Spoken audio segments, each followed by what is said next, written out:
Hi there, it's Elaine Lindsay of True Social Media and the host of the Business Banter Plus TV show. I'm really thrilled today to be here with my guest, Brian Basilico. Hi, Brian. Hey, Elaine, how you doing? I'm great. I'm great. Now, Brian, very exciting in our family. Brian wrote a book called It's Not About You, It's About Bacon. And anybody who knows myself or my son or even my daughter knows we all love bacon. So even before I got interested in all the incredible things that Brian does, the bacon's what hooked me. So I have to say that up front. Anyway, without further ado, I'd like to give you just a little bit of information on Brian because I find it really fascinating. Not only is he an internationally recognized speaker and author, and It's Not About You, It's About Bacon is not his only book. We will definitely talk about that. He is a trainer. He is a relationship marketing expert. He dabbles and does it well in social media. He handles all sorts of internet marketing. His company is called B2B Interactive Marketing Inc.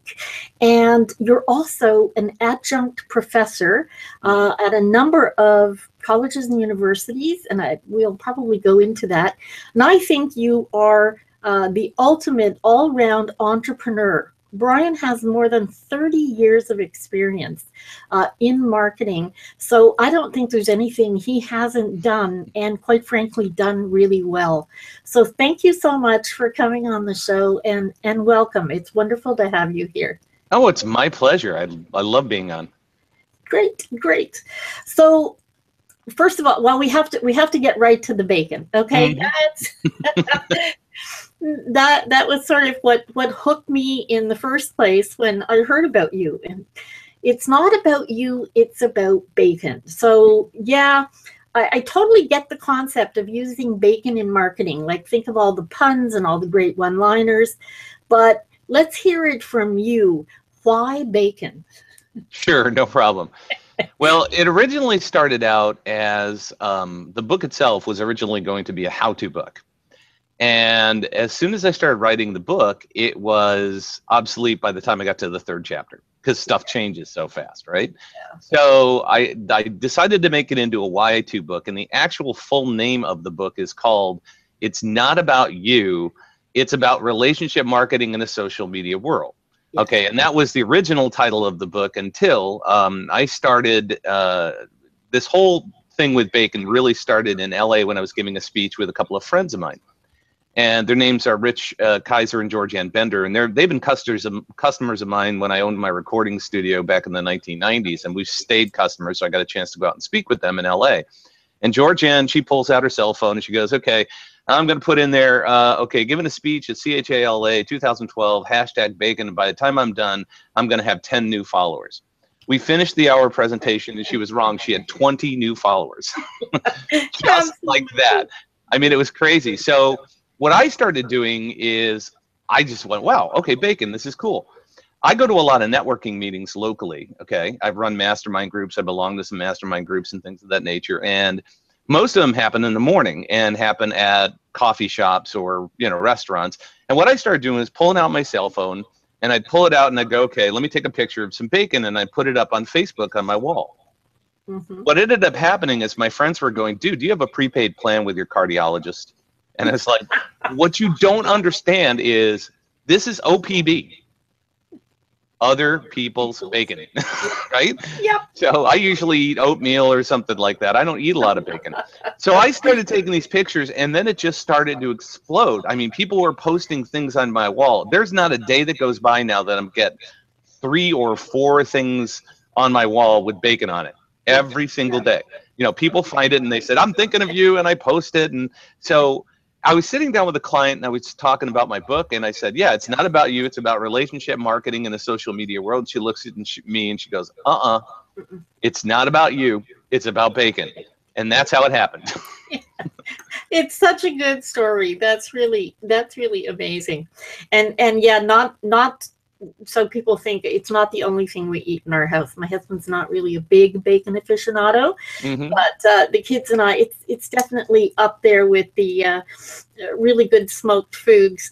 But what's interesting to me is there are so many one-liners, so many puns, so many ways you can tie it into marketing. What an incredible gift for you to be able to play with. Absolutely. It's perfect. Yeah. I actually last weekend, thank you. I gave a speech last weekend in LA, in a different conference. And so I walked into the restaurant, and it was a morning. I started on Sunday morning at 9 o'clock, and I walked in the restaurant. And I said, I want 20 strips of bacon delivered to the room at 9 o'clock. Yes. And so as soon as I finished my opening video, here comes the chef in with a plate of bacon and just gets passed around the room. And everybody just was like in heaven, hog heaven. Oh, yeah, hog heaven. Absolutely. Yeah, that's really great.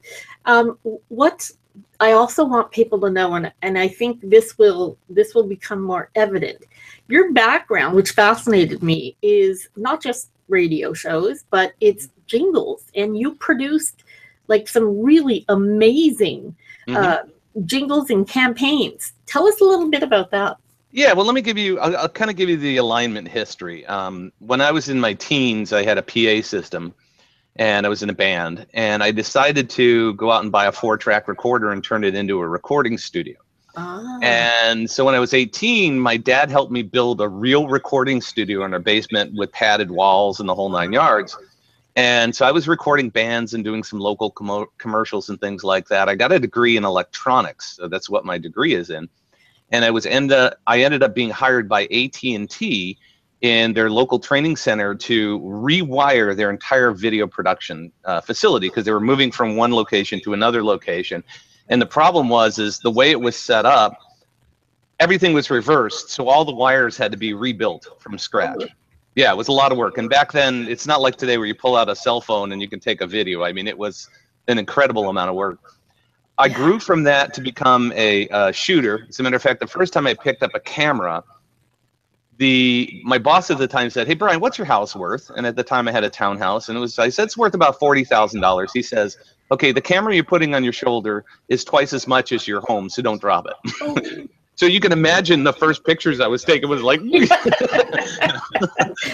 but eventually I got good at it. I was promoted to editor and then to producer, so I produced some award-winning videos for AT&T. So I did a lot of online production, heavy-duty production. Left that company and opened up the commercial recording studio, which you were talking about. And yes, we did all the audio cassettes for Avon ladies across the country. Wow. Yeah, so we produced those because I got the Avon account. We did that. Did a lot of work with Motorola, McDonald's. I mean, we did their entire interactive phone voicemail system at the time, which was a huge deal. Motorola produced international audio, so we were recording in Russian and Chinese and German and Spanish, and did a lot of radio commercials. I remember the time that our studio was the most packed is when we had the Lovables come in, which is the cheerleading team for the Bulls, Chicago Bulls. Okay. And I've worked with tons of sports stars, Leon Spinks, Mike Singletary, just a bunch of people. And then I also did, like you said, I was a professional jingle singer, so I wrote and produced a lot of local jingles, but also for Tiger Toys, which was national on TV, and True Value Hardware.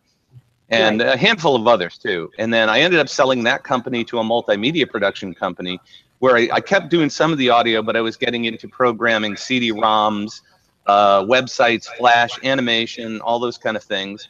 Got headhunted and went to work for Arthur Anderson in their training facility in St. Charles, Illinois, where we developed some incredible technology. Like, for example, they used to go around and shoot a week class and create a slideshow at the end. And you remember when you had the 3 slideshows and you had 3 stacks on 3 screens?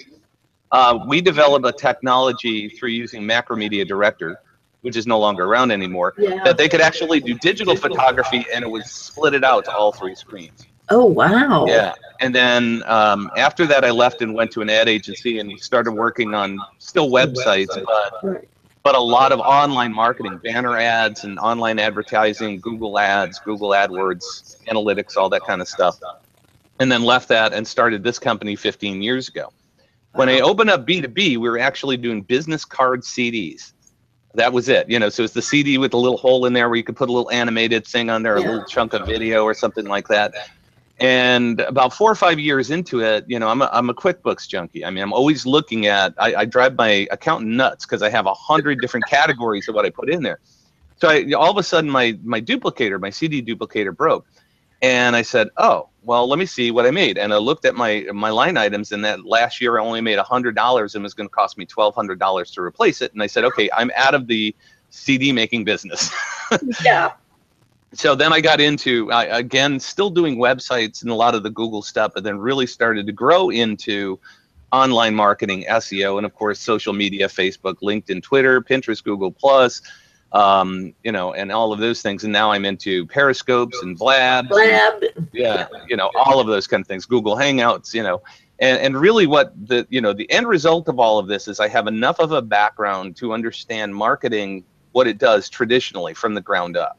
You know, one of the first marketing things I ever did when I owned my recording studio in my dad's basement is I had an Atari 400, an old, you know, one of those computers, and I had a printer, and I would basically type up stories, and then I'd break out an X-Acto knife, and I would cut them, and I would put them on a piece of paper and take them to a printer, and then actually have them mailed out to my customers. So I was doing newsletters before you could actually use something like, you know, back then it was, you know, now it's called InDesign, but PageMaker or, you know, whatever, you know, that kind of stuff.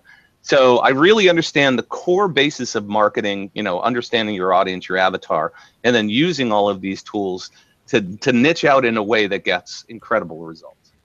Yeah, that's absolutely, to me, super exciting. Also because, like me, you get the concept of the integration. Mm-hmm.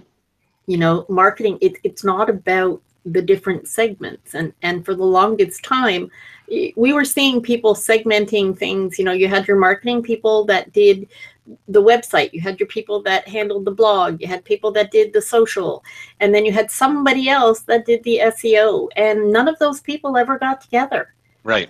So yeah, so it's, you know, you've got that core of all the pieces, which is a real boon for your customers, for sure. Absolutely. Mm-hmm. So, okay, as someone who has produced literally thousands of projects in marketing, and it can be your jingles, your themes, it can be anything. What were the top 3 most memorable campaigns and why? Well, that's a good one.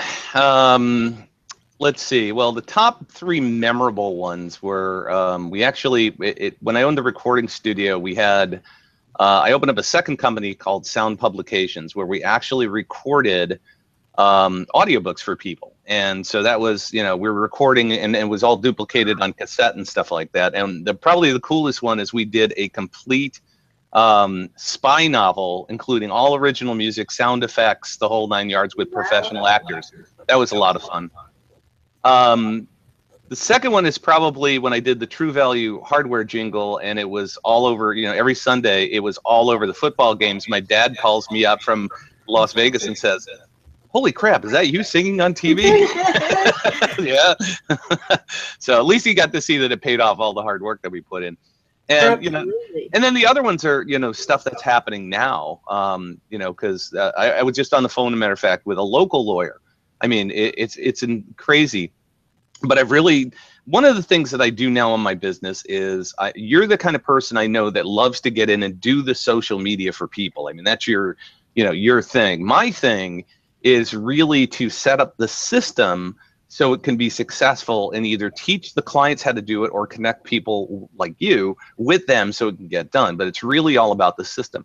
This local lawyer within 2 years went from having 300 to 500 people on his website per month, which is average. I mean, the average business gets 300 hits a month. It's 10 a day. That's normal. Below that's not doing well. Above that's doing better.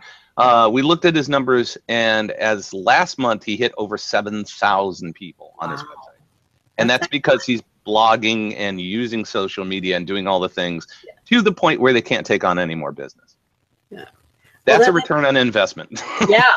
Absolutely. And what a great place to be that you can't actually take on any more business. Right.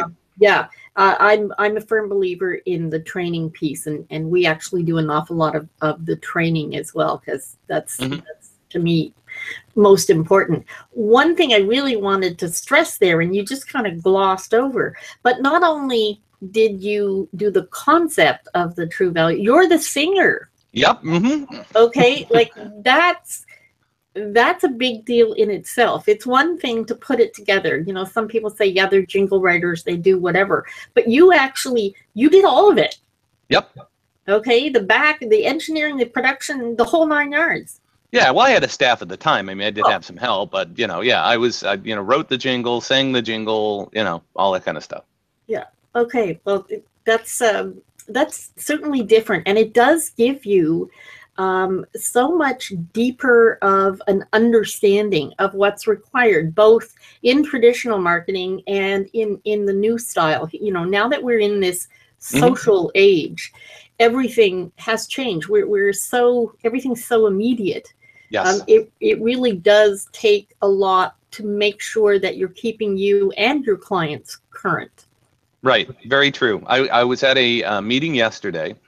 One of my friends was speaking at a local university, and I met the person who's in charge of their master's degree program in digital marketing. Wow. And she has a PhD, and I walked up to her and I said, so how you doing on Periscope? She goes, what's Periscope? I said, how you doing on Blab? What's Blab? It's like, you've got to stay. I think the biggest job that we have, and I call myself a professional student, is we learn this stuff so we can teach it to people. And we do what we can to learn how to figure out how it's going to work best. So in the Periscope world, for example, because Periscope is owned by Twitter. Yes. And I don't know if you Periscope. I didn't Periscope for the longest time, but now I do. And I call it Marketing with Buddy Guy. Buddy Guy is my black lab. And I take him for a walk every single day. So what I do is I pick up the phone and I basically videotape Buddy Guy checking his P-mail. Okay? We check email, he checks P-mail. Yeah. And only receiving, never sending. Okay? And so he's checking the messages that the other dog left, and I give like a 1 to 3 minute marketing tip.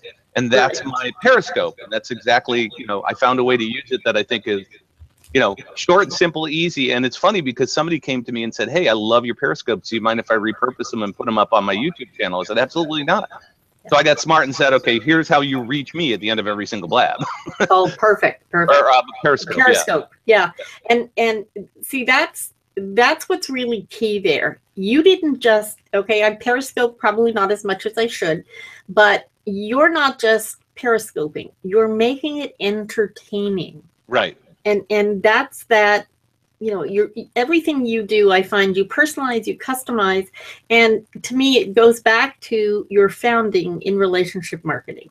Exactly. Right. You're not just touching the customers, from a marketing perspective, you're actually building a relationship. Exactly. It's not about you. I mean, that's why it's called It's Not About You, It's About Bacon. And the same thing is true with the customers that we work with. It's just, I teach them how to find their perfect avatar and then what they're looking for and then communicate with them the way they want to be communicated to. That's really the key. No, and that's a good key. What I'd like you to do, because I find a lot of times we tend to speak the lingo that sets us apart, that puts us in this realm. Explain, would you please, what you mean by an avatar?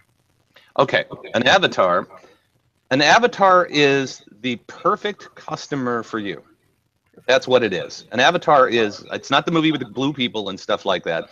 It's understanding as much about your perfect customer. So my avatar happens to be small business owners in companies that have a marketing person, generally speaking, that are between, over $1 million, usually $5 to $25 million, where they know they need to utilize these things and they have a person in place, but that person isn't educated enough to actually maximize it. So they have enough money to be able to say, okay, if we need to pay a blogger to come in, if we need to pay a social media person to come in, we can do that. And I work with our marketing person to set up a plan specific for them and then help guide them through the process for 3 to 6 months. And that's the avatar is, all of those things. They're usually males in their 40s, you know, who know enough about social media but don't understand how to use it and don't have the time to want to learn how to use it. Absolutely. So they hire a 20-something who they think understands it, but it's like, you know, 20-somethings are like talking to 40 and 50-year-olds going, LOL, OMG, you know, it's like they don't know how to speak 40 or 50-year-olds. So what, you know, that's part of the thing. So that's what an avatar is understanding exactly who your customer is, what their needs are, what their budgets are, and how you can best help serve them. Thank you. That was a really good explanation. Thank you. Because I can't remember, it must have been a podcast not too long ago that you did, and I was talking to someone after, and he said to me, "What the hell is an avatar?" I thought that was a movie, was what he said, and I said, right. No, actually, it's So that's for those that watch are going, what was he talking about? It's funny because we sort of lose sight sometimes of words that we use that seem, you know, very clear to us. I was talking to someone a couple of weeks ago about being a beta tester. And after the meeting, this person came up to me and said, "Excuse me, can I just ask one question? What's a beta tester?" It's like, oh, okay. It's called a blab user. Yeah. That actually that's good. And speaking of Blab and Periscope, and have you signed up with Go Live with? No, not yet. Okay, get your channel before somebody else does. It's Go Live with. GoLiveWith.com. Yes. And what platform is it based on? It's kind of interesting. We're not completely sure where exactly they're going. They're breaking into the live streaming space, and it's, I think, going to be a really good mix of a number of things. You know, I'm a Hangouts user from the get-go. You know, I've been doing this since 2011, but have tried everything else. Have friends that were, you know, Meerkat, oh, only Meerkat. And now even they are moving to Periscope and Blab, going, oh, okay. There's a lot more out there. There's a lot of different niche live streaming that you can use. But you're right. As people in our space for what we do, we really need to know what's going on. And yes. You're absolutely right. The professor at Queen's here in Canada that spoke on the news about, I can't remember, something to do with social media. He as well, oh no, he's never done any of the live streaming. No, just not into that.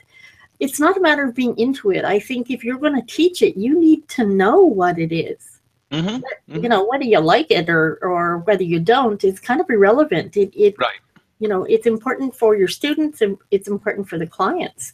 Well, one of the other things that I teach a lot is, and I'll tell a story. So a little while ago, my wife had a rotary dial cell phone. She didn't know, I'm kidding, of course. Yeah. So, you know, it didn't really do anything. She didn't have any apps. She didn't know how to use it. It just was a cell phone, you know, in case of an emergency. So when I got my iPhone 6, I gave her my iPhone 5. And all of a sudden, she learned that she could hold down this button and she could say, text Timmy, our son. Yeah. And she could say, how are you doing, Mom? Call me back.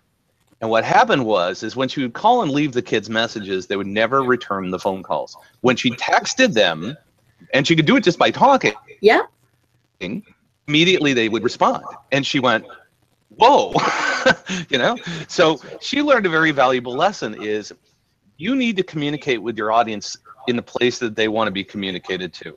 That's incredibly important. And that's part of the avatar as well. So, you know, what we need to do is, and when you say about, you know, this Go Live TV, you know, if the audience is there, then we need to be there. If they're on Twitter, we need to be there. If they're on Periscope and they're on Blab, we need to be there. If they're on Hangouts, we need to be there. If they're on Facebook, LinkedIn, Twitter, Pinterest, Google+, whatever it is, Instagram, wherever your audience is and who you're trying to communicate to, it's up to you to learn how to use that so that you can talk to them where they're at, rather than saying, hey, I want to leave you a voicemail and they never call you back, or you send them an email and they don't respond, you know? So you really need to know that. Yeah, and that's such a good point, because not just generational, but different people, because we have different learning styles. I think that's why some people really gravitate towards text. It's not an age thing. I mean, yeah, millennials are definitely, they're great texters, and that's their preferred. But I find people, even I'm a baby boomer. I'm at the end there, and it's interesting to see the types of people that are actually more inclined to text. But you're right, if they're your customers, you have to meet them where they live. It's nice, loved hangouts and would shout it from the rooftops, but it wasn't necessarily the right thing for customers. It was, something, and when you know that you want to try everything and you want to know what's going on, you do have to understand that that doesn't necessarily translate to your avatar. Your ideal customer isn't necessarily going to use all the things that you may think they should. Right. If they know where their customers are, then they're much more likely to be able to use the platforms that speak to them the best. Right. And that's one of my philosophies, and this is my personal business philosophy, is creating across as many mediums as possible. So the thing that I do, and you've been on my Bacon podcast, baconpodcast.com, the first thing I do is I interview you. And I listen to your perspective on Google+. As a matter of fact, one of the most liked and commented on articles that I put into LinkedIn was my blog post on Google+ is not dead. Yeah. And it was because so many people said, thank you for the reminder. I didn't even think about it that way. So I listen to your perspective. Then I go back and I do a monologue from my own experience. So I take your experience and my experience and blend those together. And then I write a blog about it. So then on Monday, I've got the monologue that comes out on the Bacon Podcast. On Tuesday, I have a blog that comes out on the Bacon Podcast. And then I email my list and say, here's my blog, here's my podcast. And tomorrow I'm interviewing Elaine Lindsay, Google Plus expert. And then, so on Wednesday, your podcast comes out, the guest expert. And then on Thursday, I've got an internet marketing assistant who actually she's in England, Bev. She's fabulous. She takes all of that stuff and puts it into a digest email and then sends it out to a different audience. Right. Then I also take that same blog post and I copy it and I put it into LinkedIn as both a wall post and as a pulse post, right? And then my blogs are also syndicated with Business to Community, Yahoo Small Business, Rhino Daily, so that one topic is basically flooded for an entire week. That's repurposing this content to reach as many people as possible, because not everybody's going to listen to a podcast. Not everybody is going to go look into LinkedIn, but if I send them an email, they might click on it and go read it on my blog. So I'm trying to reach as many people with one, set of content as possible.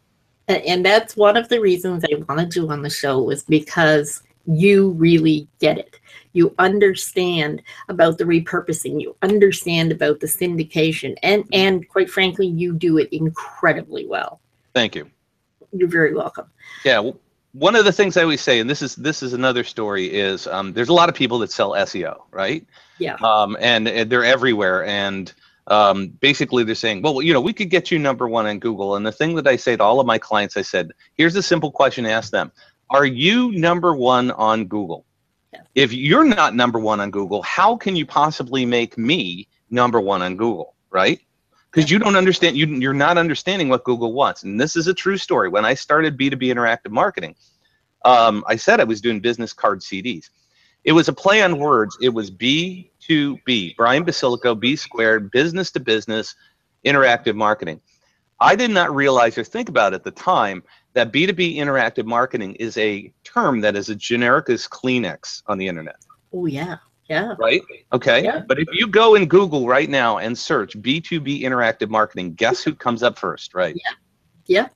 And that's because of the philosophies that we've been talking about. It's generating the right kind of content and Google respects it, and Google has put my company #1, for that term. So I'm not trying to say, hey, come to me to do SEO. I'm just saying, when somebody asks me, can you make me #1 at Google? I say, well, Google my business and find out.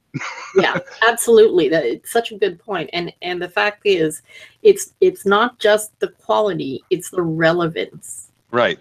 and people seem to either lump it in the same. They don't realize there's a differentiation there, or they don't think of it at all. Mm-hmm. And to me, it's pretty simplistic to, Google's the biggest search engine in the world. Of course they want to return the best quality, most relevant information for the user, or they wouldn't have been doing what they do so long. To me, that's kind of simplistic. Mm-hmm. So I'm going to ask you, what's your, I hate to play favorites, but what are the 2 social channels you enjoy the most? Mm-hmm. Well, I enjoy Facebook and LinkedIn the most. Okay. The reason is because that's where the majority of my audience is, and they interact with me. So on Facebook, I use it more to communicate with my friends and family, but also my customers. And, I have obviously business pages for Bacon Podcast, for BrianBasilico.com. It's my speaking side of things for B2B interactive marketing. So I can use that to, facilitate sending out content to a lot of people. But then I use it because it's fun too. I get all those Bacon posts, and then every single night I do something called the caption contest. And the caption contest, these goofy pictures. And everybody asks me, where do you find these goofy pictures? So the funny thing is the fans of the caption contest actually find them and send them to me. So it's kind of a self-fulfilling prophecy, and they love it. It's I get 30 to upwards of 100 people commenting on these things. Well, yeah, your latest one, the looks like a poodle donkey to me. Right? Yeah. It was basically a pony dressed up as a poodle. As a poodle, yeah, top knot, the whole 9 yards. I love seeing the comments you get, and that's very interesting to me. So on the other side of the coin, okay, Mm-hmm. What's the one thing that really bothers you about social media? Well, the thing that bothers me about social media is a time suck a lot of times. That's really the biggest challenge is for example, Blab. I mean, I'm still trying to figure out how to shut off the Blab notifications. It's just up in the corner of the screen. It comes on, it comes on, it comes on, it comes on. And it's like, but I want to see some of them, Yeah. When I've got the Brian G.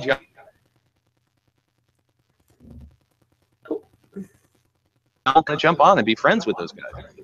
So it's kind of like if I turn them off, I'm going to miss some. But if I leave them on, it's annoying. And there's just an overload of information, and it's really easy to become overwhelmed. So the thing that I try to do is organize my time, so I put it in packets. Because and the thing that happens with me, and this is true every single day, is I get client notifications. Clients are contacting me with direct messages on Facebook, direct messages on LinkedIn, tweets, a lot of tweets.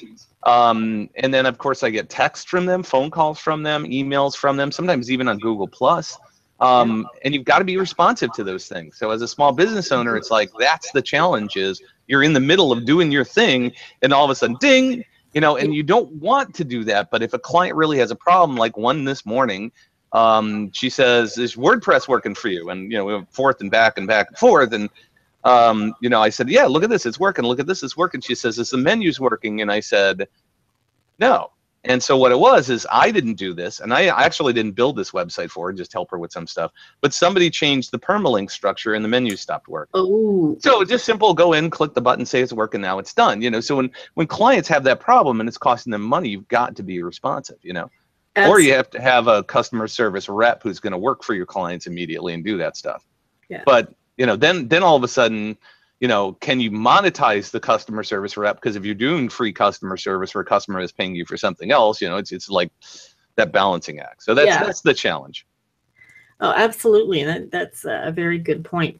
Now we're going to move away from sort of the business part, although I suppose it's still business. You're also a social advocate. Mm-hmm. Okay, and I know you're a board member and a committee member of social service agencies and chambers of commerce. Mm-hmm. As you've talked about, you're a webmaster. But here's one: you're a leader of an independent ministry. Yeah, I have a small ministry that I started years and years ago when I was out of church. and it's called CEO, which is Christian Enterprise Opportunities.